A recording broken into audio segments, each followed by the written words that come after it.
So is Ted Cruz really vulnerable in Texas when 2018 rolls around? Everybody, it's Chad Hasty, host of the Chad Hasty Show, which airs weekday mornings 8:30 to 11 a.m. Central Time here in Lubbock, Texas. You can, of course, listen online, KFYO.com. Appreciate you tuning in to this edition of the Morning Brief today.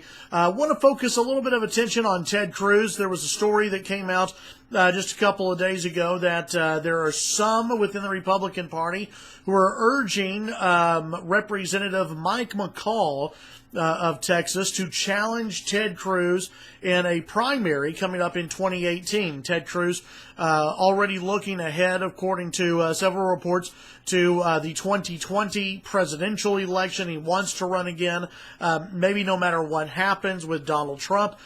Ted Cruz eyeing 2020 as a possible second presidential run. For Ted Cruz and the question over whether he is in trouble here in Texas or not, I don't really think he is yet here in Texas. I think that there are still a lot of people who are disappointed that Ted Cruz did not endorse Donald Trump. I think there are also a lot of people who are happy that Ted Cruz did not endorse Donald Trump. While we're on the topic of the non-endorsement of Donald Trump, let me just say this. If Donald Trump loses, it's not going to be because Ted Cruz didn't endorse Donald Trump. If Donald Trump wins, it's going to have nothing to do with Ted Cruz. Donald Trump's on his own here. Donald Trump has made a series of missteps since the convention that has actually hurt Donald Trump more than anything Ted Cruz did or did not do during the convention. So I don't really buy into this argument that Ted Cruz has somehow hurt Donald Trump. I think that with Ted Cruz, as long as he doesn't campaign against Donald Trump, as long as he doesn't attack Donald Trump in the media, I really don't see anything detrimental from what Ted Cruz did. Now, if Cruz goes out and starts to speak badly about the nominee, if Ted Cruz tries to throw this election towards Hillary Clinton, then I think you will see a lot of people understandably upset. But as of right now, I don't think there is as much anger as has been projected in the media towards Ted Cruz. I do think that Ted Cruz has a lot of work to do. I think Ted Cruz needs to build some of those bridges back. I think that Ted Cruz is starting to do that by going on this statewide tour. I suggested that Ted Cruz take a statewide tour a few weeks ago. I'm glad that he's doing that.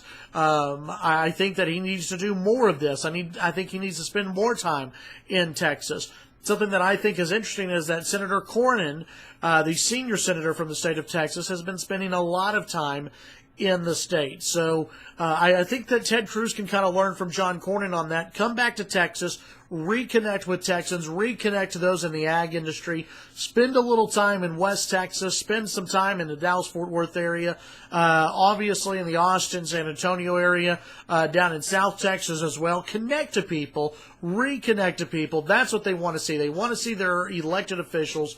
They want to be able to connect with them, and I think Ted Cruz is starting to do that. It's something that he really has to do in order to, again, build those bridges, repair those bridges. As far as Mike McCall goes, obviously he's a pretty popular Republican within the House, but he's viewed as more of an establishment figure, and I just don't think that as of right now, today, he has the pull to upset Ted Cruz and to throw Cruz out of the Senate. Anything could happen. 2018, a long ways away, and we're not going to focus a lot of time on it on the show. But I think for right now, for Ted Cruz, the best thing that he can do, stop having your aides talk about 2020. Don't act as though you're already running for president, even though we kind of already know you are. Don't act as though you're ready for 2020 and another presidential run. Talk to Texans, reconnect to Texans, and go back to Washington and represent the state. Do and communicate this to people. Tell people that you're going to do what's in the best interest for the state of Texas and also the United States, not what's in the best interest for Ted Cruz and a presidential run in 2020. It's a message that Ted Cruz needs to get out there. I think he's starting to do that. Right now, I don't think he's in that much danger of losing his Senate seat, but he could make a series of missteps, which could put him in danger. And 2018 is a long ways away, so we'll see what happens. Tune in to the Chad Hasty Show weekday mornings, 8:30 to 11 a.m. Central Time on News Talk 790 a.m. KFYO. You can follow me on Twitter, Chad Hasty Radio. Have a great day. Don't forget, subscribe to the KFYO YouTube page below.